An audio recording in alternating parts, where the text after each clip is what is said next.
हाँ जी, तो good morning, जय हिंद, जय भारत, बोलिए भारत माता की। तो तैयार हैं सभी लोग प्रतिशत में आगे बढ़ने के लिए? चलो, ये वाला क्वेश्चन मैंने आपको आई थिंक होमवर्क में दिया था। क्या आया आंसर? 3000। अच्छा, चलो करते हैं शुरू। एक फैक्ट्री में 60% कर्मचारी की उम्र 30 वर्ष से अधिक है और 75% पुरुष और शेष महिलाएं हैं, है ना। 1350 पुरुष कर्मचारियों की उम्र 30 वर्ष के ऊपर है। फैक्ट्री में कुल कितने कर्मचारी हैं? ठीक है, देखिए हमें पता है कि हर चीज अपने आप में कितना परसेंट होती है? 100। इसमें 60% लोग 30 साल के ऊपर हैं, तो 30 इयर्स प्लस जो लोग हैं वो कितने परसेंट हैं? 60। तो 30 साल से कम लोग कितने होंगे? कितने होंगे? 40, है ना। अच्छा, इनमें से मतलब किसमें से? इसमें से 75% पुरुष हैं। इन 60% के अंदर 75% पुरुष हैं, मतलब 25% कौन होंगी? महिलाएं। और 1350 पुरुष 30 वर्ष के ऊपर हैं। 1350 30 साल के ऊपर है। हम एक काम करते हैं, देखिए 100 में से 60% लोग 30 साल के ऊपर हैं और 60% में से 75% लोग पुरुष हैं, है ना। तो हम ऐसा करते हैं कि 60 का 75 निकाल लें क्या, है ना। तो ये आ जाएगा आपका 3, ये आ जाएगा 4, ये कैंसिल होगा 15, 15 से 3 बार करोगे मतलब 45 मैन है और 15% कौन हो जाएंगी? विमेन। ऐसा हो जाएगा, है ना। टोटल 100 में से 60% 30 साल के ऊपर, तो 30 साल से कम हो गए 40। 60 में से भी 45% पुरुष हैं, 15% महिलाएं हैं। तो देखना 45% पुरुष 30 साल के ऊपर हैं, जो एक्चुअल में कितने हैं? 1350। ऐसा हो जाएगा, है ना। यही 1350 पुरुष हैं जो 30 साल के ऊपर हैं। तो बस 1350 अगर 45% तो 100% क्या? इसको सॉल्व करेंगे, 45 से कैंसिल होगा 3 बार मतलब 30। तो यहां पे कुल कितने महिला पुरुष हैं? 3000 हैं। ये अपना आंसर आएगा। क्लियर? आया समझ में? कितने लोगों ने एकदम ऐसा ही किया था? कितने लोगों से बना ये वाला सवाल? सॉल्व हुआ? कितने लोगों ने कोशिश करी? और बाकी लोग? कोई फर्क नहीं पड़ता सर, आप कुछ भी करो हम नहीं सुधरेंगे। इस जन्म में तो नहीं सुधरेंगे, अगले जन्म का पता नहीं, है ना। ऐसे ही चलो आगे बढ़े। कुछ नहीं कर सकते भाई, कुछ नहीं कर सकते फिर तो। अब पढ़िए इसको अच्छे से।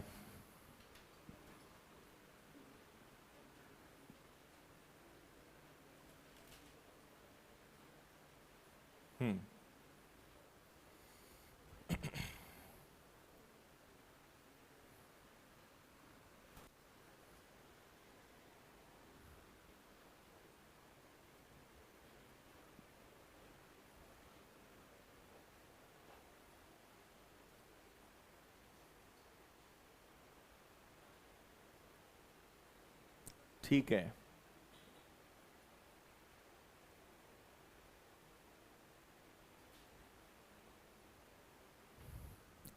पढ़ लिया क्या? एक व्यक्ति अपनी संपत्ति का 30% दान कर देता है। तो आप शुरू करो 100 से। 100 में से उसने 30% दान कर दिया, तो बचा कितना? 70, है ना। फिर शेष का 30% और 25% अपनी पत्नी को दिया, पत्नी और बेटे को दिया। और फिर जो पैसा बचा उसको अपनी 3 बेटियों में बांटा और हर बेटी को 42 लाख मिला। एक बेटी को कितना मिला? 42 लाख। तो उस आदमी की कुल संपत्ति क्या थी? ठीक है, अब सुनिए क्या बोला मैंने। 100% में से 30% उसने दान कर दिया, तो बचा कितना? 70। इस 70% में से 30 प्लस 25 कितना हो गया? 55 उसने अपनी वाइफ और अपने बेटे को दे दिया। तो आप मुझे बताओ कि 70% में से 55% अगर उसने दे दिया तो बचा कितना? गलत, 45 बचा। ठीक है, ये गलती मत करो। ऐसा मत करो कि 70 में से 55 गया तो बचा 15, ऐसा होता ही नहीं है ना। 70 का 55%, ठीक है, 70 का 55% दिया है, मतलब 70 का 45% बचा है। इसमें किसी को कंफ्यूजन है क्या? 45 कहां से आया है? तो जल्दी बताओ। एक, बस एक ही को कंफ्यूजन है। समझ में आ गया सबको? पक्का? पक्का? कैसे आया 45? भाई 70 में से 55 गया तो यहां तो 15 आना चाहिए ना, 45 क्यों आया? आप बताओ। नहीं नहीं, अभी पूछूंगा, रुको। भीड़ में तो सब बोल लेते हैं। हाँ, क्यों 100%? ये तो 70% है, तो 100 कहां से हो गया? 100 तो वो है। हाँ, आप बताओ। आप नए हो क्या आज? हाँ आप, हाँ नहीं तो बताओ फिर।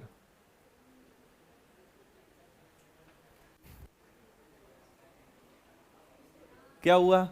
तो मुस्कुराना नहीं है, ऐसे मुस्कुराना होगा तो मैं ऐसे ही बोल दूंगा मुस्कुरा के दिखाओ। और कौन बताएगा? देखो, सबसे अच्छी पहचान क्या होती है मैं आपको बताता हूं। कभी आप किसी से कोई प्रश्न पूछो और आपको अगर ढूंढना हो कि कौन जवाब नहीं दे सकता, उसका सबसे अच्छा तरीका है आप सिर्फ सबको देखो, जो आपसे नजर ना मिलाए समझ लो कि उसको नहीं पता।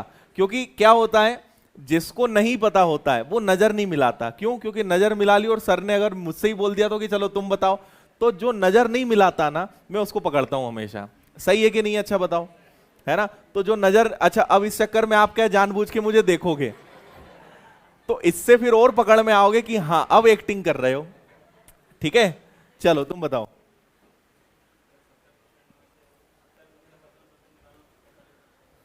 सत्तर का, हाँ 70 का 55% निकाला, 45 आ गया। ठीक है, हाँ तो 45 बचेगा। ठीक है, देखो अब सुनो जरा। इसलिए मैं बोलता हूं कि अगर कुछ नहीं पता हो ना तो पूछ लिया करो, शर्माना या मत करो। देखो, आपको मैं एक एग्जाम्पल देता हूं, पहले दूसरा।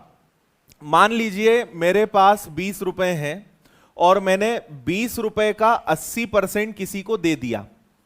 ठीक है, मैंने 20 रुपए का 80% किसी को दे दिया, तो मेरे पास बचा कितना?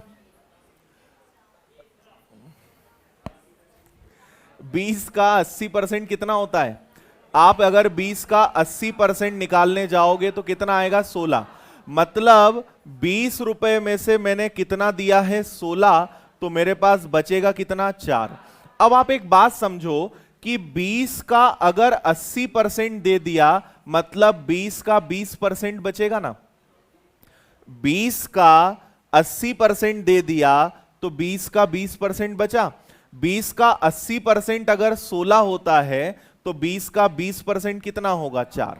ठीक है, तो दो तरीके होते हैं। पहला तरीका यह होता है कि मैं 20 का 80% निकालूं 16, और 20 में से 16 घटाऊं तो 4 आएगा। दूसरा तरीका यह होता है कि 80% मैंने दे दिया तो 20% बचा, मतलब इस 20 को हम अपने आप में 100% मान लेंगे कि ये खुद अपने आप में 100% है।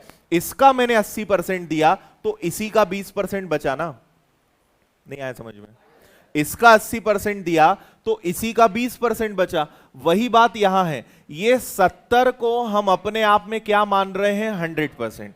अगर मैंने 70 का, आप ऐसा मान लो कि ये 70 रुपए है, 70 में से 55% मैंने दे दिया तो बचा कितना? 70, 55, ये अपने आप में 100% है, तो 100 में से 55 आपने दे दिया तो बचा कितना? 45।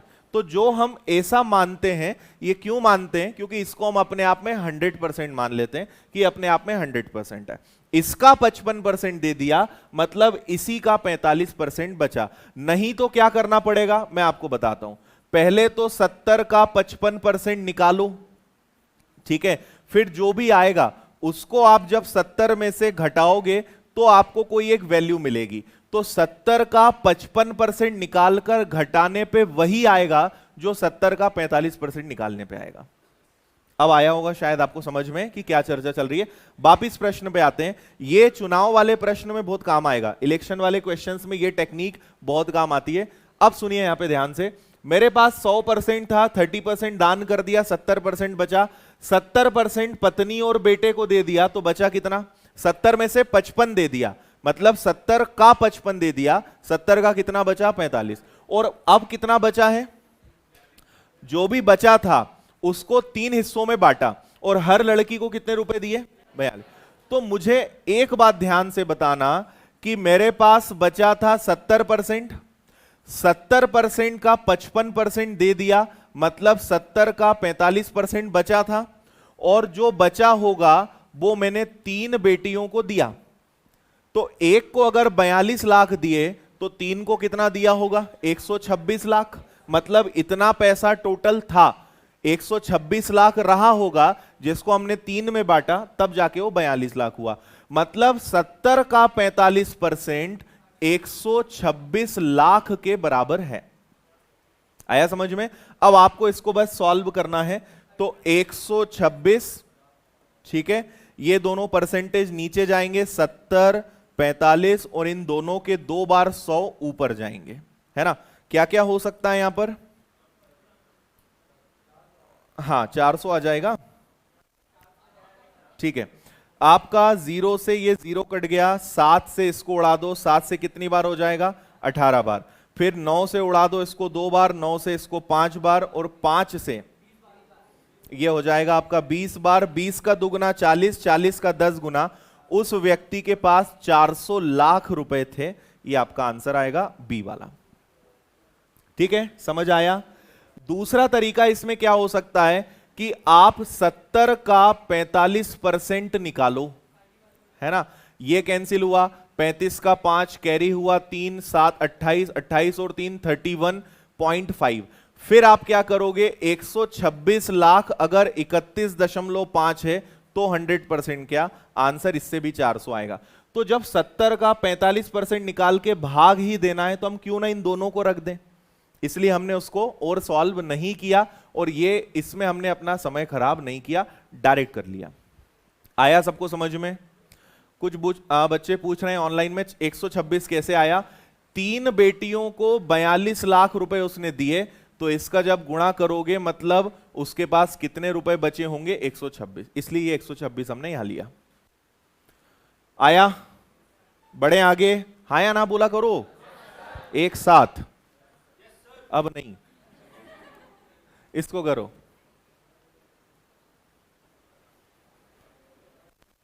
क्वेश्चन माइनर सा कट रहा है, इधर तो ठीक दिख रहा है भाई। थोड़ा सा जूम कम कर दो, या उधर कैमरा कर दो, थोड़ा सा कैमरा घुमा दो।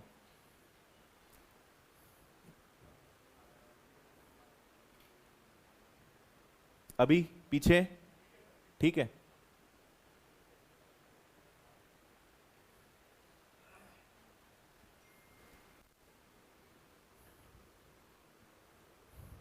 ऐसा क्वेश्चन मैंने आपको रेशो में भी करवाया था।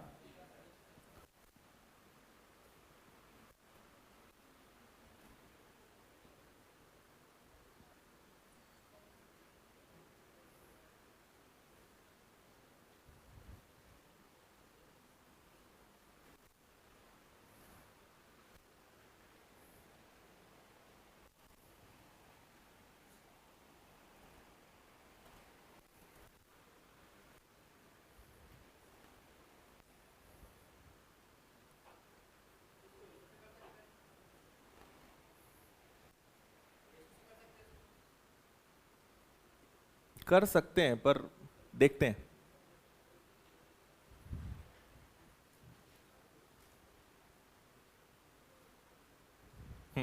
बता दूं, देखो, पहले तो आप इसको लिख लो, 1/3 भाग उसने अपनी मां को दिया, है ना? फिर शेष का, रिमेनिंग का 1/7 अपनी बहन को दिया, फिर रिमेनिंग का 2/7 अपने पिता को दिया।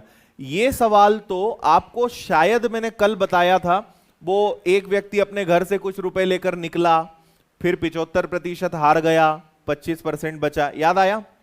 उसी से करो आप, उसी में फायदा है। तो आप इसको देखो कैसे करोगे, इसको इधर लेता हूं मैं। 1/3 अगर उसने अपनी मां को दिया तो मुझे आप ये बताइए शेष कितना बचा? 1/3 में से का मतलब हुआ कि 3 में से 1 दे दिया, तो शेष कितना बचा होगा? 2/3।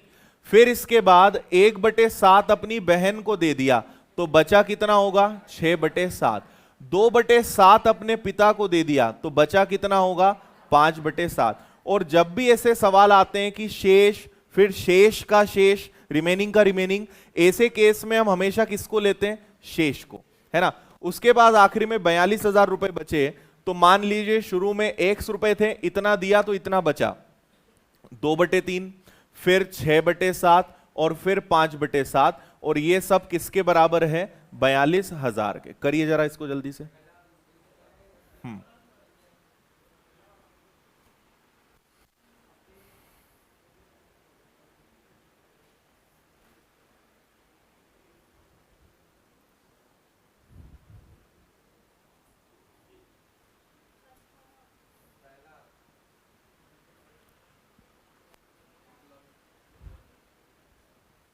देखो ये हो गया आपका 42,000, 3 गया, 7 गया, 7 ऊपर, और ये तीनों नीचे आ जाएंगे, 2, 6 और 5।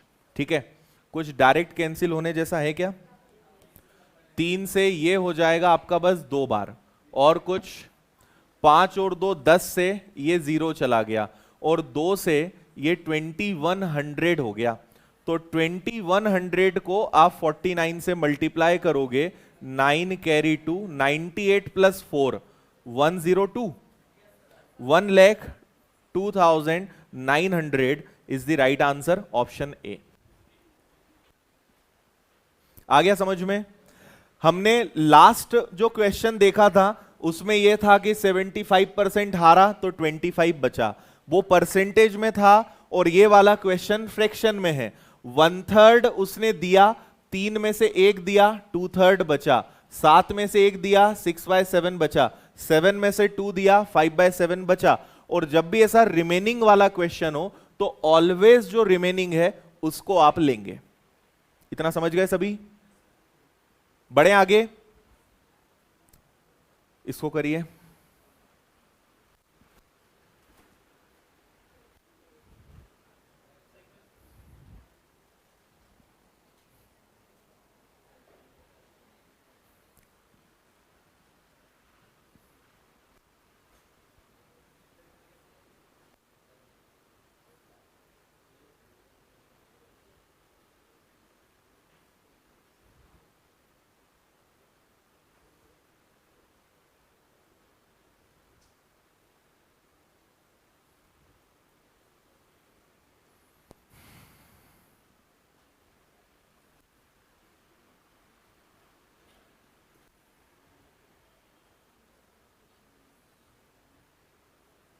बनेगा?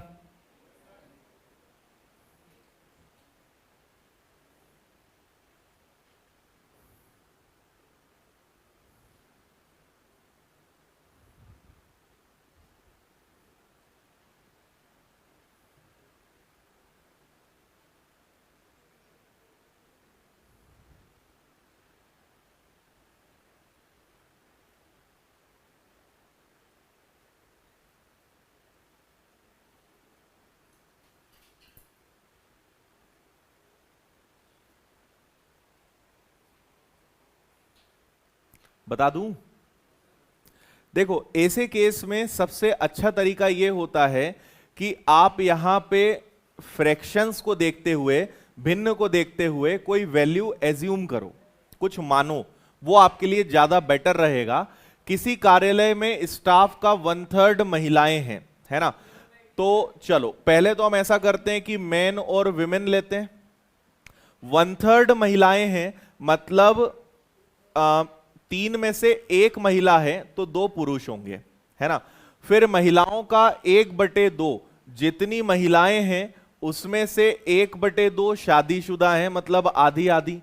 फिर जो शादीशुदा हैं उसमें से 1/3 के बच्चे हैं, मतलब 1 के बच्चे हैं तो 2 के नहीं हैं, तो ये तो बड़ी खिचड़ी बन जाएगी, है ना।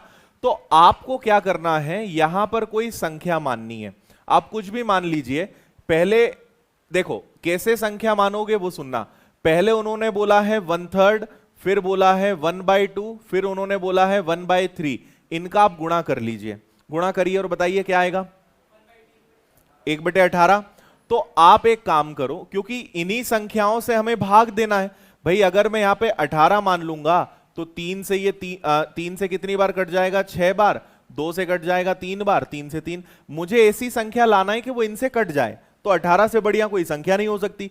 तो हमने मान लिया कि टोटल आदमी और महिलाएं कितने हैं, 18। 18 में से 1/3 महिलाएं हैं। 1/3 मतलब 18 में से कितनी, 6। तो अगर 6 महिलाएं हैं तो 12 क्या होंगे, पुरुष। चलो अब इनके अंदर 2 प्रकार की महिलाएं हैं, कुछ अनमैरिड हैं और कुछ मैरिड हैं। महिलाओं का आधा, हाफ शादीशुदा है। 6 में से 3 अनमैरिड हैं और 3 की शादी हो चुकी है। शादीशुदा में 1/3 के बच्चे नहीं हैं। शादीशुदा महिलाएं कितनी हैं, 3। उसमें से 1/3 के बच्चे नहीं हैं, तो कुछ के बच्चे हैं और कुछ के बच्चे नहीं हैं। तो 3 का 1/3 क्या होता है, खुद 1 होता है। मतलब 3 महिलाओं में से 1 के बच्चे नहीं हैं तो 2 के बच्चे हैं। इतना समझ में आया कि नहीं आया, है ना। टोटल 6 महिलाएं, उसमें से 3 की शादी हुई, 3 की नहीं हुई। जितनी शादीशुदा महिला हैं उसमें से 1/3 के बच्चे नहीं हैं, मतलब 3 में से 1 के बच्चे नहीं हैं, 2 के बच्चे हैं। ये तो अभी महिलाओं का हिसाब किताब हुआ। अब आदमी की तरफ चलो। पुरुषों में कितने शादीशुदा हैं, कितने हैं भिन्न में, 3/4। तो पुरुष कितने हैं, 12। 12 का 3/4 क्या होता है, 4 से कैंसिल हुआ 3 बार। मतलब अनमैरिड और मैरिड, ये कौन है, मैरिड है अनमैरिड है, मैरिड है ना। 12 में से 9 की शादी हो गई है, तो 3 अभी इनकी जॉब नहीं लगी है ना। शादीशुदा में 2/3 के बच्चे नहीं है। इनमें से 2/3 के बच्चे नहीं है, तो कुछ के बच्चे हैं, कुछ के बच्चे नहीं हैं। 9 का 2/3 क्या होता है, अरे बोला करो यार, कैसे आलसियों जैसे बैठे रहते हो। 9 का 2/3 क्या है, 6। ये बच्चे वाले हैं कि बिना बच्चे वाले हैं, बच्चे हैं। मतलब इनके बच्चे हैं, तो कितने के बच्चे नहीं हैं, 3। अब ये बताओ कितने कर्मचारी, पहले तो ये बताओ कि टोटल कर्मचारी कितने हैं, 18। बच्चे कितने लोगों के हैं, 6 पुरुषों के और 2 महिलाओं के, है ना। तो 18 में से 8 के बच्चे हैं। उन्होंने बोला है कितने के बच्चे नहीं हैं, तो कितने के नहीं हैं, कुछ गड़बड़ हुआ है क्या, 1 मिनट। हाँ अब बोलो।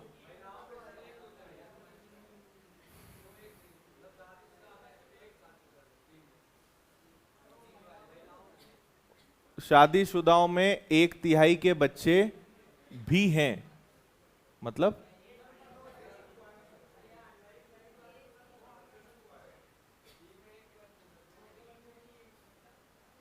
देखो, महिलाओं में आधी शादीशुदा हैं, 3 की शादी हो गई, 3 की नहीं हुई। शादीशुदाओं में 1/3 के बच्चे हैं। अच्छा ये उल्टा लिख लिया क्या, बताया ही नहीं तुम लोगों ने। ये 2 आएगा ना, है ना। बच्चे हैं तो इधर 1 आएगा, इधर 2 आएगा। चलो ठीक है। तो कितने पुरुषों के बच्चे हैं, 6, और कितनी महिलाएं हो गई, 7। तो 18 में से 7 के बच्चे हैं, कितने के बच्चे नहीं हैं, 11। तो 11/18 लोगों के बच्चे नहीं हैं, 18 में से 11 के नहीं हैं। ये मतलब हुआ इसका। बताओ आया समझ में। तो अगर आप 18 की जगह कोई बड़ा नंबर भी मान लो, 36 मान लो, बस ये ध्यान रखना जो मैंने आपको शुरू में बताया था कि 1/3, 1/2 और 1/3 आया था। ऐसा नंबर लो जो 3 × 3 9 × 2 18। 18 या 18 के टेबल वाला आप कोई भी नंबर लोगे, आंसर सेम आएगा, है ना। और ऐसे प्रश्नों में हमेशा आप कोई संख्या मानकर करें, आपका आंसर तभी सटीक आएगा। अगर आप ऐसे ही फ्रैक्शंस में करोगे तो बहुत कैलकुलेशन बढ़ जाएगा, आंसर तो आएगा लेकिन कैलकुलेशन बहुत ज्यादा होगा।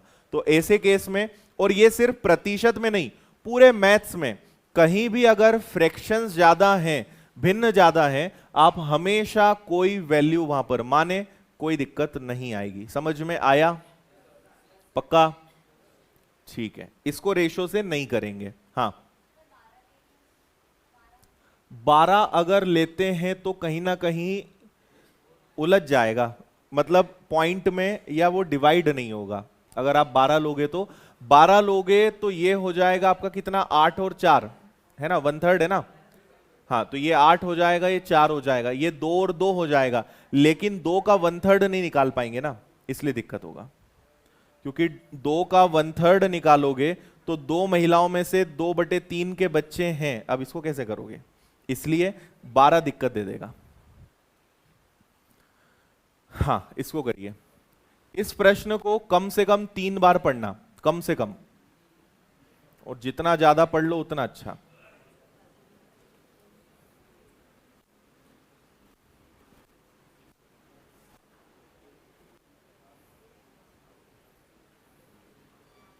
चलो, एक छोटी सी बात, इसको देखो, इसमें ऐसा कुछ नहीं है, जैसे ऑनलाइन में कई बच्चे बोल रहे हैं एक बार और बता दो, इसमें कुछ भी दोबारा बताने लायक नहीं है। आप इसको एक बार आराम से रिपीट करके देखना, आपको समझ में आते जाएगा कैलकुलेशन क्या है। भाई हमने 18 माना, 18 में से 12 पुरुष 6 महिलाएं, आधे शादीशुदा, आधों के 1/3 के बच्चे, करते जाना है। आप आराम से रिपीट करिएगा, आसान प्रश्नों को रिपीट मत करवाया करो बार बार, ठीक है। पढ़िए अच्छे से जल्दी।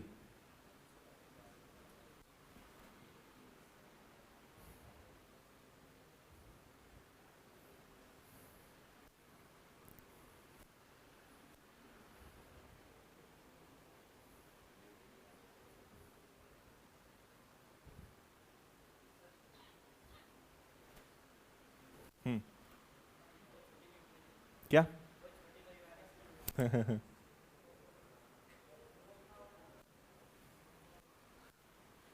अरे पढ़ तो लो कम से कम ईमानदारी से।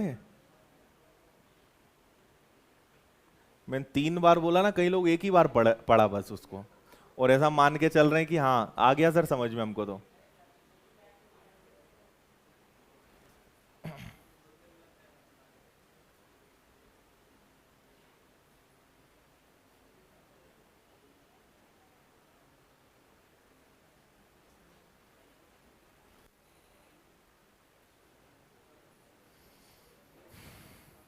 क्वेश्चन समझ में आ जाता है पर समझ नहीं आता शुरू कहां से करें, आने लगेगा, अभी टेंशन मत लो, सब समझ में आएगा, अभी सब्र रखो थोड़ा सा। बता दूं, टाइम पास ही कर रहे हो तुम लोग, है ना। कितनी बार पढ़ा? हाँ, 3 बार। कितने लोगों ने पढ़ा? देखो तुम लोग यही के यही बात नहीं मानते मेरी, बताओ, इतने बेशरम हो, हाथ भी उठा रहे हो और ईमानदारी से बता भी रहे हो कि हाँ सर आपने 3 बार पढ़ने का बोला था पर हमने नहीं पढ़ा, है ना। कितने बेशरम लोग हो यार। हाँ, honesty is the best policy, मतलब करेंगे वही जो हमारे मन में है, आप कुछ भी बोल दो। अब आपने 3 बार पढ़ा हो या नहीं पढ़ा हो, मैं समझाऊंगा एक ही बार, ठीक है। अब आपने अगर 3 बार पढ़ा होगा तो आपको 1 बार में समझ में आएगा, और आपने अगर 1 बार पढ़ा होगा तो आपको 3 बार में समझ में आएगा, और 3 बार में समझाऊंगा ही नहीं, ठीक है। जब मैं बोलता हूं तो बात मान लिया करो, आप बात मानते नहीं हो, अपना दिमाग लगाते हो, फिर बाद में पछताते हो, है ना। तो अगर मैं ये मान के चल रहा हूं कि आपके दिमाग में प्रश्न बहुत अच्छे से बैठ गया है, मान ले ऐसा, माना कि, ठीक है, मोहन ने अपनी कुल संपत्ति अपनी पत्नी, कितनी पत्नियां हैं? एक ही है भाई। यहां कॉमा लगाना भूल गया हमारा टाइपराइटर, ऐसे में महाभारत करवा देगा ये, है ना। अपनी पत्नी, 3 पुत्र, 2 पुत्रियां, 5 नाती नातिन में इस प्रकार वितरित करता है कि प्रत्येक नाती नातिन को प्रत्येक पुत्र का 1/8 और प्रत्येक पुत्री का 1/10 मिले। उसकी पत्नी को पुत्र पुत्रियों का 40% मिला, पुत्री को 1.25 मिला, पत्नी और उसके 3 नाती नातिन को कितना धन मिला, ठीक है। अब आपको पहले तो एक कंफ्यूजन तो हमने दूर कर ही दिया कि पत्नियां कितनी है? एक ही है, पत्नी है, पत्नियां नहीं है। और नाती नातिन कितने हैं? 10। 5 नाती नातिन का मतलब क्या हुआ? 5 ही हुआ। ठीक है, नाती नातिन मतलब 5 ही लोग हैं। हो सकता है पांचों नाती हो सकता है पांचों नातिन हो, या मिक्स हो सकते हैं। बच्चे कितने हैं? 5 ही हैं, 10 मत मानना।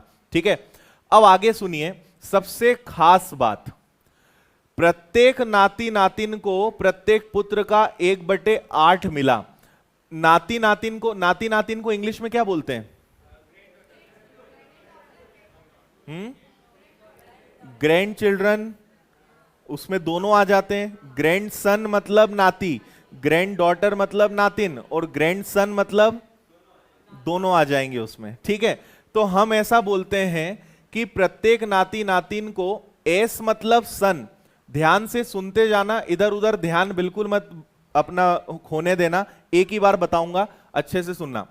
हर बेटे का 1/8 जो होगा और हर बेटी का 1/10 जो होगा, वो एक नाती नातिन के हिस्से के बराबर होगा।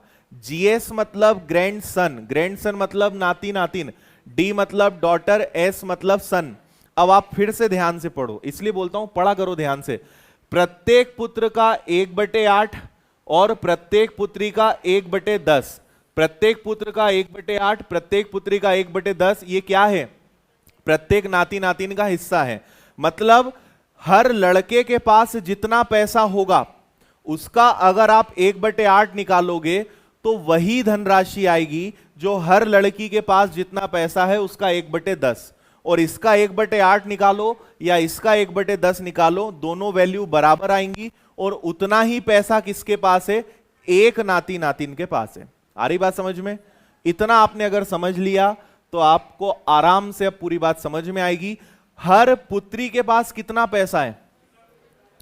तो अगर हर पुत्री के पास, इधर लिखता हूं मैं, 1,25,000 है, 1.25 मतलब 1,25,000, और इसका अगर मैंने 1/10 निकाला मतलब कितना आएगा? 12,500। अरे 1.25 का मतलब क्या होगा? 1,25,000 ही होगा ना। 1,25,000 एक बेटी के पास है तो उसका 10वां हिस्सा निकालोगे तो 12,500, और ये किसका पैसा है? एक नाती नातिन को इतना ही मिलता है। इसका मतलब मुझे एक बात और पता चली कि हर लड़के के पास जितना पैसा होगा अगर उसका 1/8 निकालेंगे ना तब भी कितना आएगा? 12,500 ही आएगा। नहीं आया समझ में? हर लड़के का 1/8 निकालोगे तो 12,500 आएगा, और हर लड़की का 1/10 निकालोगे तो भी क्या आएगा? 12,500। तो आपको कुछ नहीं करना है, 8 का गुणा इसमें करना है। तो जल्दी से बताओ, 12,500 का 8 गुना क्या होता है? 1 लाख। मैं ही लिख देता हूं, है ना, 1 लाख होता है। ठीक है, अब मैं फिर से जो पूछूं वो बताना। हर लड़की के पास कितना पैसा है?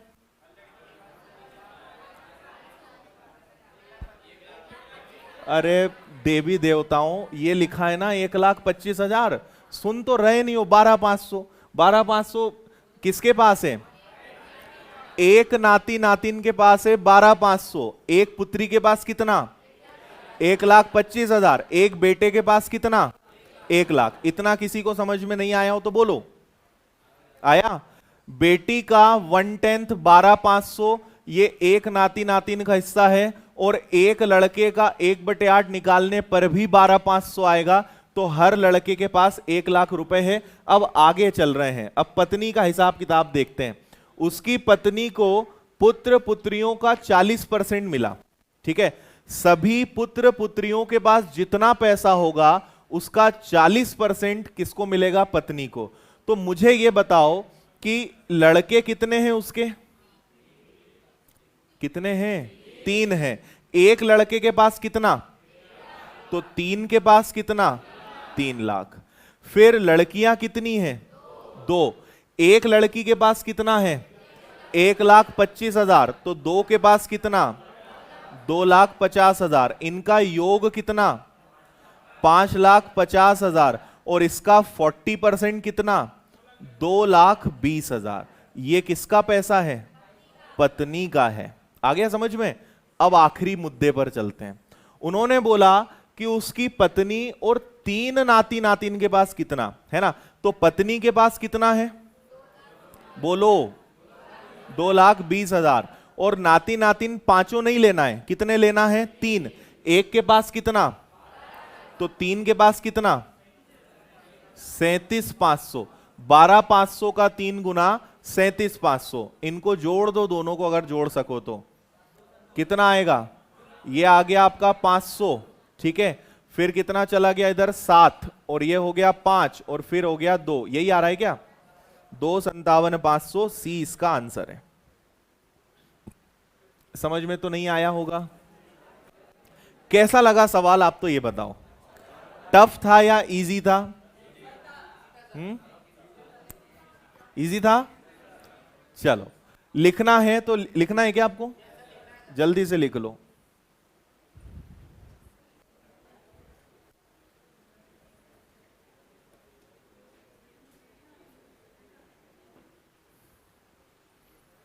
बस कोई बोल मत देना, रिपीट कर दो एक बार।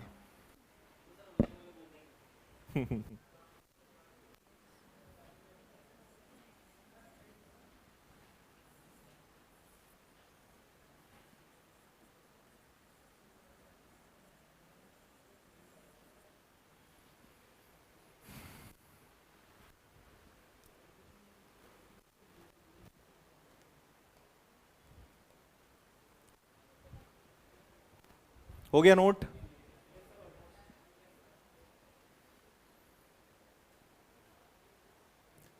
इस क्वेश्चन का लेवल क्या है, ये सीजीएल मेंस लायक तो नहीं है, ये प्री के लायक ही है ये।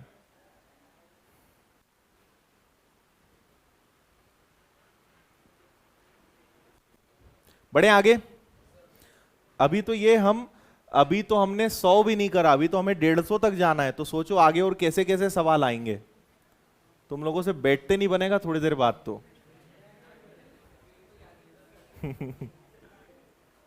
चलो थोड़ा सा आसान वाला लेवल हम लेते हैं। ये मिश्रण वाला एक टाइप है। मैं आपको दोबारा बोल रहा हूं, और ये जब तक बोलूंगा जब तक ये चैप्टर नहीं पढ़ा दूंगा मैं। मिश्रण या मिक्सचर एंड एलिगेशन अपने आप में एक चैप्टर है, लेकिन इसके कुछ प्रश्न अनुपात में आ जाते हैं, कुछ प्रतिशत में आ जाते हैं, तो वो हम जो बिखराव है उसको समेटते चल रहे हैं। लेकिन जब मिश्रण पढ़ लेंगे तब आपको ये चीजें दोबारा फिर से आएंगी। आपको रेशो में भी करवाए थे इसके क्वेश्चंस, है ना, परसेंटेज में भी हम कर रहे हैं, लेकिन जब मिक्सचर एलिगेशन पढ़ेंगे तब ये सारे क्वेश्चन रिपीट होंगे, है ना। तो फिलहाल आप इस क्वेश्चन को पढ़िए।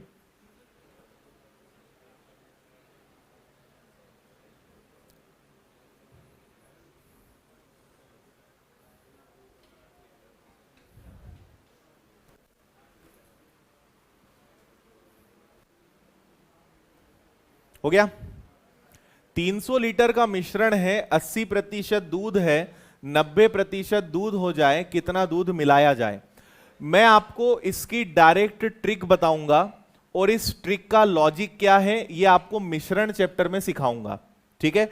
तो फिलहाल आपको बस इसकी ट्रिक से मतलब रखना है कि इसकी ट्रिक क्या है। तो आप हमेशा क्या करेंगे, मैं जो पूछूं वो बोलते जाना। कुल मात्रा कितनी है, 300 है। अभी दूध कितना है, 80। बाद में कितना चाहिए, दोनों का अंतर कितना, 10। फिर बाद में दूध कितना होना चाहिए, 90। उसको 100 में से घटाओ, कितना आएगा, 10। 10 से 10 कट जाएगा क्या, तो आंसर भी क्या आएगा, ये आंसर है इसका। समझ में तो नहीं आया, समझाया भी नहीं है मैंने आपको। आपको इसकी ट्रिक याद रखनी है, इसका लॉजिक, इसकी डिटेल्स, इसकी और क्या मेथड हो सकती है, ये आपको मिक्सचर एलिगेशन में सिखाऊंगा। एक बार और मैं रिपीट कर रहा हूं, ध्यान से सुनिएगा। आपको कुल मात्रा लेना है, हमेशा इन दोनों क्वांटिटी का डिफरेंस लेना है, इनका अंतर लेना है, कुछ भी हो। 80 और 90 का अंतर कितना, 10। और हमेशा सबसे आखिरी वाले को 100 में से घटाना है, ठीक है। 100 में से आपने इसको हटाया, 100 में से 90 गया, आ गया 10। हल करने पे कितना आ गया, 300। एक सवाल और करते हैं, आ जाएगा आपको समझ में। इसको करिए एकदम इसी मेथड से। अभी आप इसकी गहराई में ना जाएं कि ऐसा क्यों, बताऊंगा मैं आपको आगे।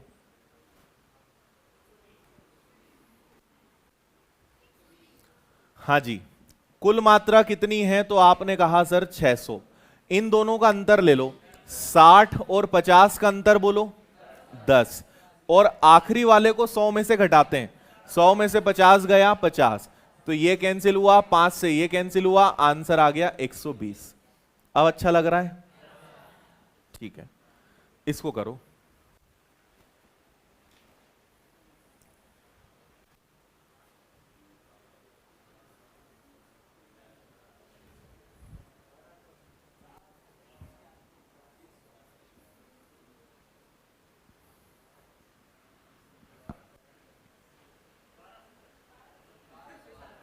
Very good.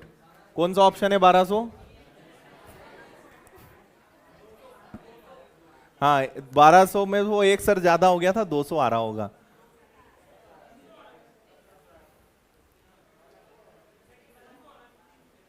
हम्म 1200 नहीं है, 200 भी नहीं है, तो सर 200 के आसपास होगा 300।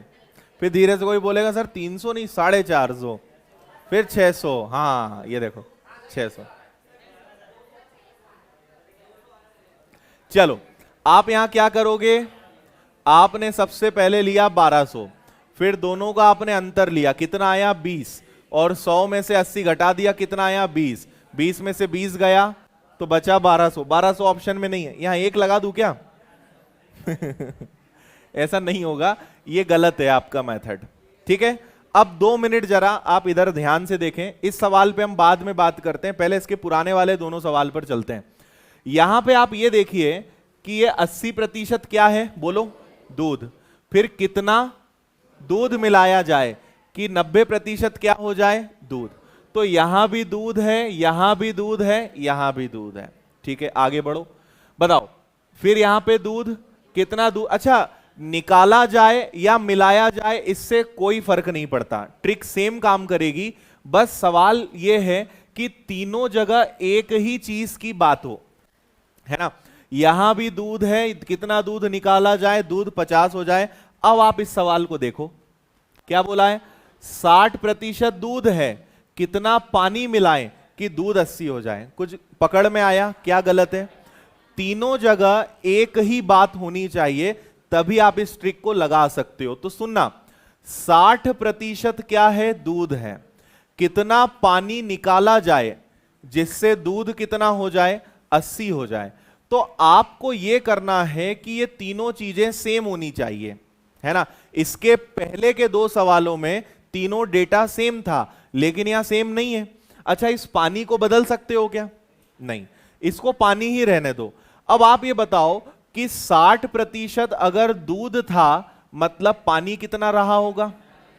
40, और बाद में 80% दूध हो गया, तो पानी कितना हो गया होगा? 20। ऐसा कर सकते हैं क्या? अब आपका प्रश्न एकदम शुद्ध हो गया कि भाई पहले 40% पानी था, कितना पानी निकालें कि पानी 20 हो जाए? पानी पानी पानी, पूरा पानी पानी हो गया। ठीक, पहले दूध का दूध था, पानी का पानी हो गया।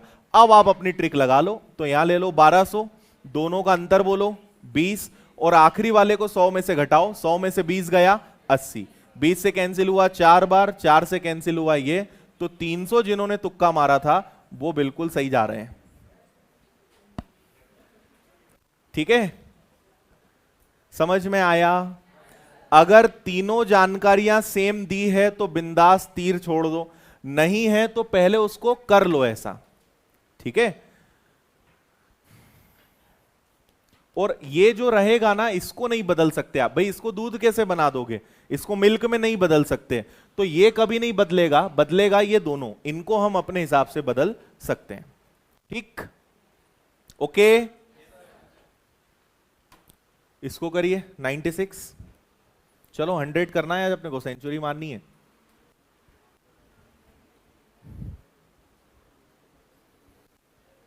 बाकी पिछला वाला टाइप कम समझ में आया तो मिश्रण चैप्टर तक आप रुकें, वहां पे मैं आपको समझाऊंगा।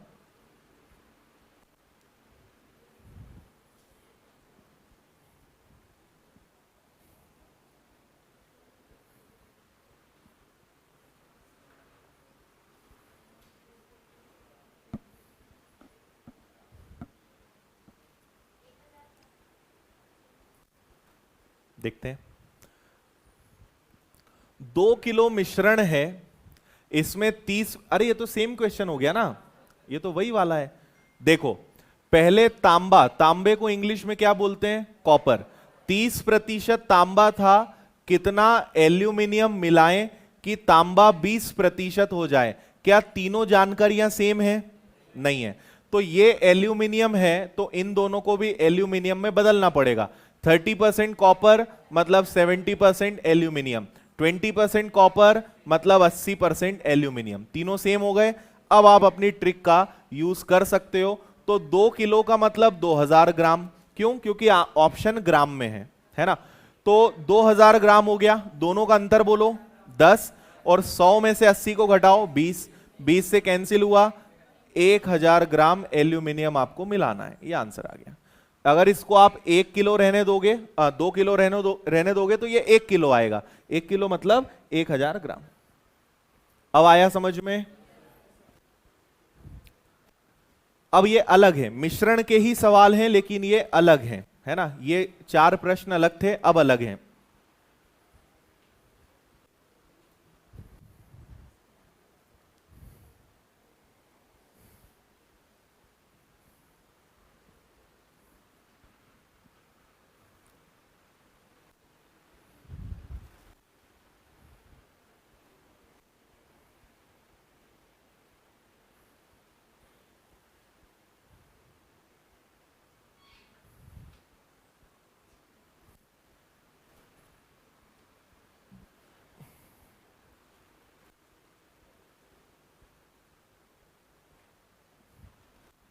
बता दूं, देखो एक माइन है मतलब खदान है, उसमें से आप जितना भी मटेरियल निकालोगे उसमें 60% क्या निकलेगी? धातु।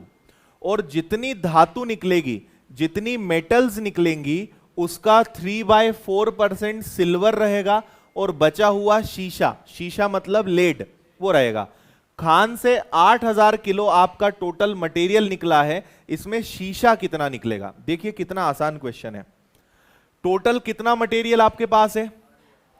बोलो 8000 किलो। कहां चले जाते हो तुम लोग? कितना मटेरियल है? 8000। इसमें से धातु कितनी है?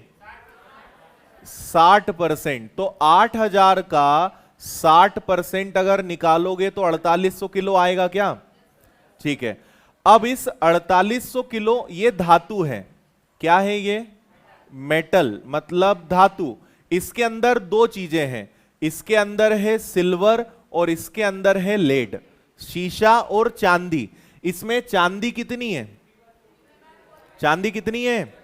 3/4%। किसका? 4800 का। 4800 का 3/4 और प्रतिशत का 100, है ना। तो 2 जीरो से 2 जीरो गए, 4 से कैंसिल हुआ 12 बार, 12 का 3 गुना 36, मतलब कितनी चांदी हुई? 36 किलो। तो बचा क्या? तो 4800 किलो में अगर 36 किलो चांदी है तो बचा आपका कितना? 4764। यही आएगा क्या? ये क्या है? ये है लेड। लेड मतलब क्या होता है? शीशा। ये आंसर आएगा आपका। फिर से रिपीट कर रहा हूं, टोटल 8000 किलो मटेरियल है, उसमें से 60% मतलब 4800 किलो क्या है? मेटल है। इसके अंदर दो चीजें हैं, सिल्वर और लेड, चांदी और शीशा। इसमें चांदी कितनी है? 3/4%। तो 4800 का 3/4 और परसेंट भी लगा है, इसलिए नीचे 100 आएगा। 36 किलो चांदी है, तो 4800 में से 36 किलो चांदी गई, तो बचा कितना? 4764। ये आ गया आपका शीशा, लेड। आया आप समझ में? नेक्स्ट, ये लो भाई, सीजनल सीजनल सवाल आ गया, ये अंगूर गर्मी का सवाल।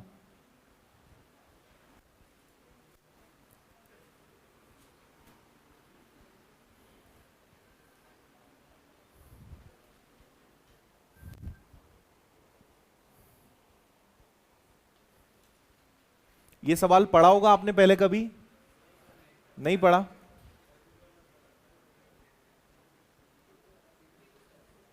हम्म।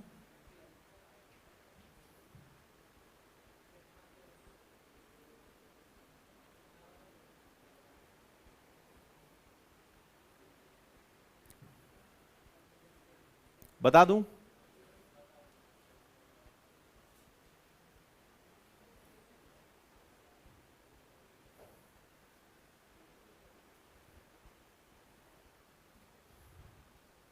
चलो देखो, टाइप नंबर 13 है आपका, ताजे फल में 68% पानी है और सूखे फल में 20% पानी है ना। आप सबसे अच्छा उदाहरण ले लो अंगूर, है ना।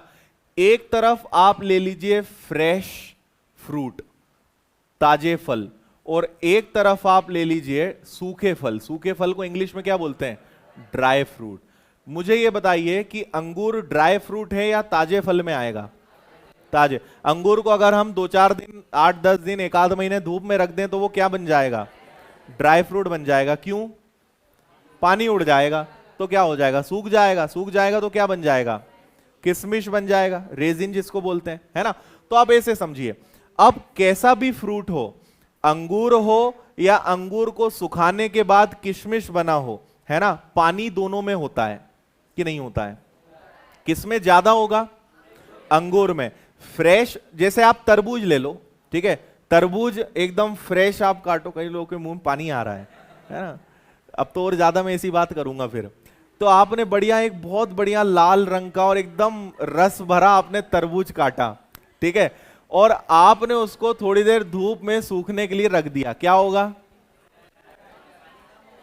पानी उड़ जाएगा। बचेगा क्या? क्या बचेगा? छिलका। तुम लोग को उसको खाने का थोड़ी बोला था तो छिलका बचेगा, सिर्फ देखना है उसको दूर से, खाना थोड़ी है, ठीक है। छिलका बचेगा। उसके अंदर दो चीजें होंगी, किसी भी फ्रूट के अंदर दो चीजें कॉमन होती है, पल्प और वाटर। पल्प को हिंदी में बोलते हैं रेशा, रेशा या गुदा। जैसे आप जूस बनाते हो ऑरेंज का, है ना, ऑरेंज का आपने जूस बनाया, जब छन्नी में आपने उसको छाना तो जो बचा वो क्या रहता है? वो रेशा ही तो रहता है पूरा, है ना, पल्प। तो फ्रेश फ्रूट हो या ड्राई फ्रूट हो, दोनों के अंदर दो चीजें कॉमन रहेंगी, एक है पल्प मतलब रेशा और दूसरा वाटर। समझ में आ रहा है ना? ठीक है। अब सवाल क्या है कि हमने 100 किलो एकदम बढ़िया रसीले और पीले और लंबे क्या लेकर आए? अंगूर लेकर आए, एकदम टेस्टी मस्त, है ना। इससे सूखे फल कितने निकलेंगे, है ना? तो आपके पास फ्रेश फ्रूट कितना है? 100 किलो। अच्छा, अंगूर के अंदर दो चीजें हैं, 68% पानी है, तो अगर 68% पानी है तो 100 में से 68 गया तो बचा कितना? 32 वजन।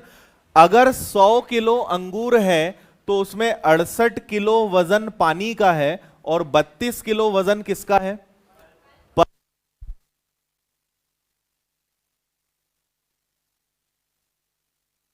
बैटरी है? नहीं, इसकी बैटरी गई, बुलवाओ। हाँ, बैटरी डाउन है, बुलवा लो। है?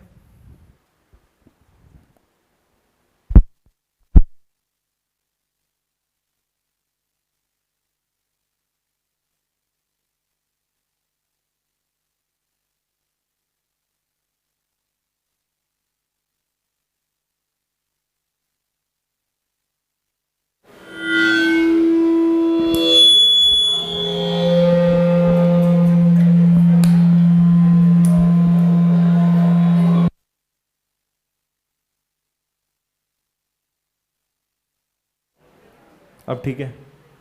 आवाज ज्यादा हो गई क्या? अब ठीक है। हाँ भाई, कहां थे अपन? अंगूर और तरबूज पे, है ना। खवा गया? छिलका कहां है? देखो, 100 किलो आपके पास ताजे अंगूर हैं, उसमें 68 किलो पानी है, तो 32 किलो क्या है? पल्प है। जब आप अंगूर को धूप में सूखने रख दोगे तो पानी उड़ जाएगा, लेकिन ये उड़ेगा क्या? तो अगर पल्प जो है, रेशा अगर 32 किलो है तो ये तो सूखने के बाद भी 32 रहेगा, मतलब ये नहीं उड़ेगा। उड़ेगा क्या? पानी। जब फल सूख गया तो उसमें पानी कितना बचा? 20%। मतलब ये जो पल्प है ये कितना होगा? 80। अब हम ये देखेंगे कि पल्प पहले भी 32 था और अभी भी कितना रहेगा 32। तो अगर सूखने के बाद 32 किलो की वैल्यू 80% है तो 100% वैल्यू कितनी आएगी 40 किलो। मतलब 100 किलो अगर अंगूर लाओगे 40 किलो किशमिश निकलेंगे। ये आपका आंसर है। नहीं आया समझ में? आप ये देखिए कि किस चीज की मात्रा नहीं बदल रही है। पानी उड़ेगा, पानी को छोड़ो, ये सवाल मैंने आपको पहले भी करवाए थे। क्या नहीं बदल रहा है हम वो देखेंगे। पल्प 32 किलो था, बाद में भी 32 रहेगा, लेकिन अब इसका परसेंटेज कितना हो गया 80। तो 32 किलो अगर 80% है तो अब 100% क्या है 40 किलो। मतलब 100 किलो से 40 किलो ड्राई फ्रूट निकाले जा सकते हैं। ये आपका आंसर है। समझ में आया या नहीं आया? ठीक है। ऐसे सभी सवालों में हमेशा आप बस ये देखा करो कि क्या बदल नहीं रहा है, मतलब क्या स्थायी है, वही आप प्रश्न कर पाओगे। ठीक है। ये भी इसी प्रकार का सवाल है। ये लो तरबूज आ ही गया। अरे टाइम हो गया क्या? चलो होमवर्क। क्वेश्चन सेंचुरी से रहेगा यार, सचिन तेंदुलकर बन गए अपन। 99 और 100 ये दो क्वेश्चंस आपके होमवर्क में रहेंगे। ये रहा क्वेश्चन नंबर 100, ये रहा क्वेश्चन नंबर 99। हो गया फोटो सेशन। अरे फोटो तो ऐसे खींचते हो जैसे सॉल्व करके ही लाओगे, है ना, पढ़ते तक नहीं हो एक बार भी उसको। चलिए भाई, सो अलविदा, टाटा बाय बाय, जय हिंद जय भारत, बोलिए भारत माता की। चलो कल होती है मुलाकात, ऑनलाइन वाले भी टाटा बाय बाय, कल मिलते हैं।